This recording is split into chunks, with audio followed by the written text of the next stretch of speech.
All right, here we go. So we are playing Azamina Mitsurugi, Snake Eyes Fiendsmith. My opponent's going first. They're playing Sky Striker. And I'm going to just speed this up because they just do a lot. And I'm pretty sure if you are like me, you're probably tired of Sky Striker combos. So he, from his graveyard, adds the engage, grabs a Widow Anchor. So he's got one Widow Anchor. He activates a second engage, grabs another Widow Anchor, and then sets a bunch of back rows. And then we also know he grabs Shark Cannon as well. So I just go ahead and go Santa Claus. Now the reason I go Santa Claus to start this playoff, because if you read what Widow Anchor actually does, if he controls no monsters in the main monster zone is activatable. Well, I just want to play enough just to get myself into a winning position, and that's all I gotta really do. And then I just have to bait out the other cards.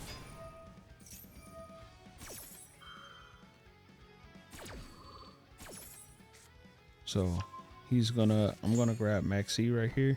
So if he starts summoning Sky Strikers, I can just chain Maxi, get some card draws to just kind of put him in an even worse position. He's gonna shuffle some cards back, and then he's gonna activate this Limnus Gate right here. Now Limnus Gate kind of hurts a little bit because it removes the ability to get the Omni Negate with Deception.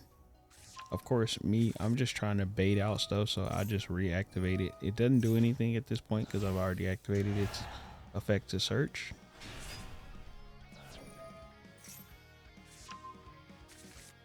And then we're gonna go Mirror Effect right here to summon out Mirakumo.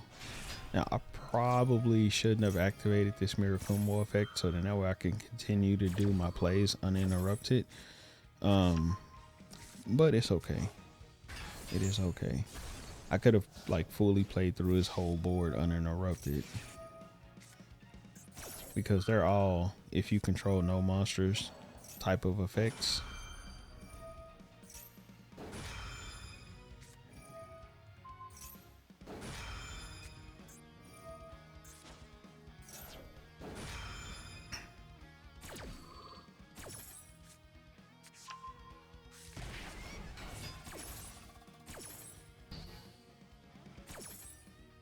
And so the good thing is the Maxi is going to give me some card draws. So I draw into Lacrima.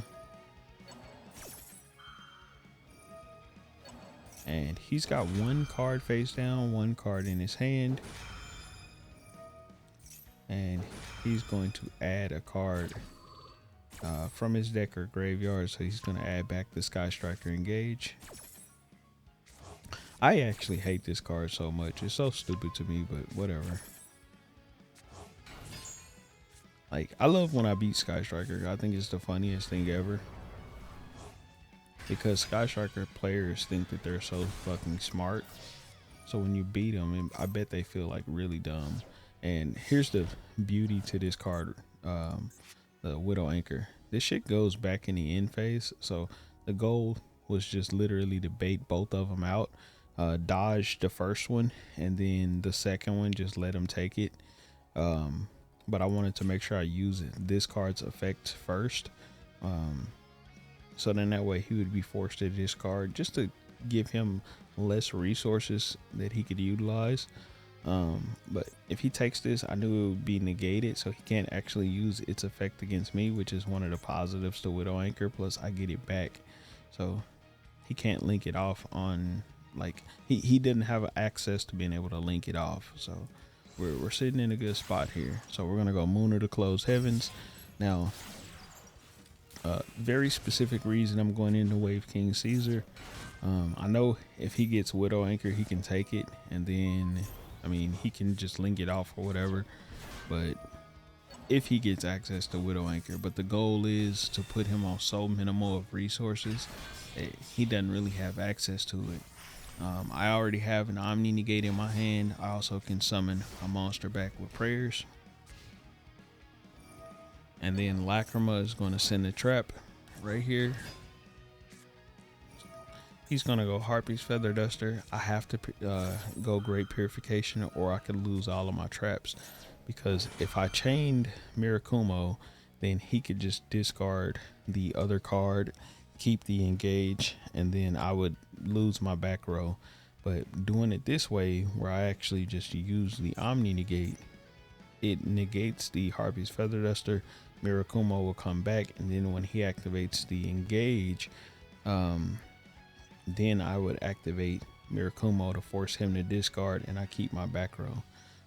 So that's kind of the thought process here.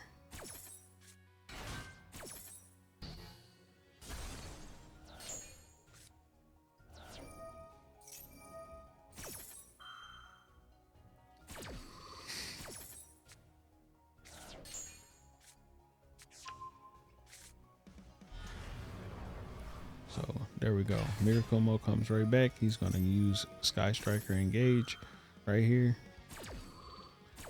I'm going to force him to discard. He discards his Forbidden Droplet, and he ends up grabbing Afterburners.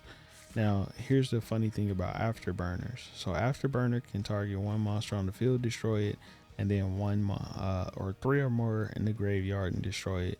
And then I also know that he can resummon a monster off of one of his graveyard effect. I believe it's one of these. I think it's this one. Yeah, this one right here. He can special summon a Sky Striker off of this card.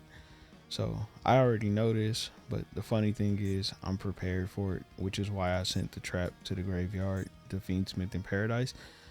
Also, if he were to draw into a Sky Striker Ray and then summon it, I wouldn't be able to stop it with Wave King Caesar. But if he links it off, if he starts linking it off and then making plays that way, for whatever reason, if there's a way that I can wipe the field with prayers, when I do the tribute prayers with this card, and it comes back and board wipes, when he goes to resummon it back out, I can just negate it with Wave King High Caesar. So that's my thought process there. So it's just a board that's designed like to stop this. But I should have prayers right here. But I was hoping that he would try to pop Deception instead.